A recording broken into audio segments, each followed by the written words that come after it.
मनबीज में ये धमाका हुआ। धमाके में 25 से ज्यादा लोग जख्मी बताए जा रहे हैं। अब तक किसी ने भी हमले की जिम्मेदारी नहीं ली है। इस धमाके की जिम्मेदारी किसी भी संगठन ने नहीं लिया है। तो सीरिया से ये बड़ी खबर, जहां सीरिया में एक कार में ब्लास्ट होता है, 19 लोगों की मौत हो गई है, जिसमें 18 खातिन भी शामिल है।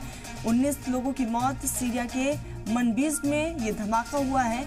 लगातार इस पूरे मामले को लेकर इंतजामिया की तरफ से आगे की तफ्तीश जारी है और इसमें 25 से ज्यादा लोग जख्मी बताए जा रहे हैं। अभी तक किसी ने भी इसकी जिम्मेदारी नहीं ली है। हालांकि तुरंत प्रभाव से वहां पर इंतजामिया की टीम पहुंची। लगातार इस पूरे मामले को लेकर तहकीकात की जा रही है।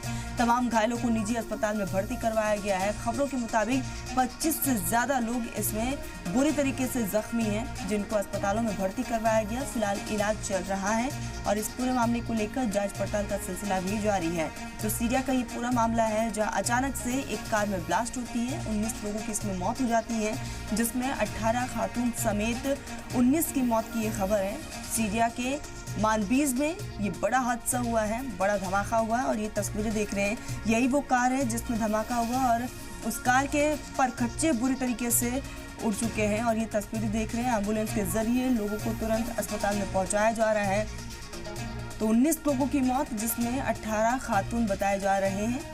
25 से ज्यादा इसमें घायल हुए हैं और ये तस्वीरें देखिए, वहां पर चीख पुकार